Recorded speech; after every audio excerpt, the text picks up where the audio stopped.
અમદાવાદના સરસપુરમાંથી વેપારી આંગણિયામાંથી આવેલા પૈસા લઈને જઈ રહ્યા હતા ત્યારે અજાણ્યા બાઇક ચાલકોએ વેપારીને રોકી ઝઘડો કર્યો।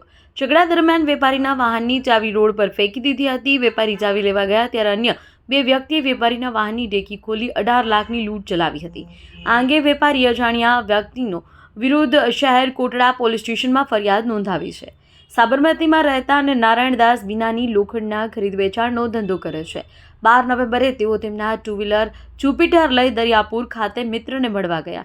આ દરમિયાન એક વેપારીને 18 લાખ ધંધાના આપવાના હોવાથી તેઓ નવરંગપુરા ખાતે આવેલા ઈશ્વર સોમા નામની આંગણિયા પેઢીમાં ગયા, જ્યાં તેમના વેપારના 21.36 લાખ રૂપિયા આવ્યા હતા। પૈસામાંથી તેમણે 18 લાખ રૂપિયા વાહનની ડેકીમાં મૂકી દીધા હતા, જ્યારે બાકીના 3.36 લાખ રૂપિયા ખભા પર વેરાવેલી બેગમાં મૂક્યા। પૈસા લઈને તેઓ જુપિટર લઈ રખિયાલ ખાતે કામ માટે નીકળ્યા ત્યારે સાંજે 5:15 વાગ્યાની આસપાસ સરસપુર વંદે માતરમ પાર્ટી પ્લોટ પાસે તેઓ પહોંચ્યા ત્યારે એક અજાણ્યા બાઇક ચાલકે તેમનું આગળ બાઇક લાવી કહ્યું કે કાકા, ગાડી બરાબર ચલાવો, જેમ તેમ ન ચલાવો, જેથી બંને વચ્ચે રકઝક થઈ।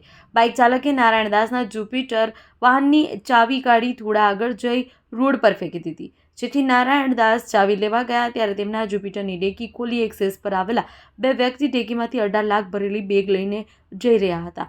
બનાવ બનતા તેમણે પોલીસ કંટ્રોલ રૂમમાં જાણ કરી। 18 લાખની લૂંટનો મામલો હોવાથી ઝોન 3 ડીસીપી, એસીપી, પીઆઈ સહિતનો પોલીસ કાફલો તપાસ માટે પહોંચ્યો હતો। મોડી રાત સુધી પોલીસે તપાસ કરી। પોલીસે બે અલગ અલગ વાહન પર આવેલા અજાણ્યા વ્યક્તિઓ સામે ગુનો નોંધી તપાસ શરૂ કરી છે।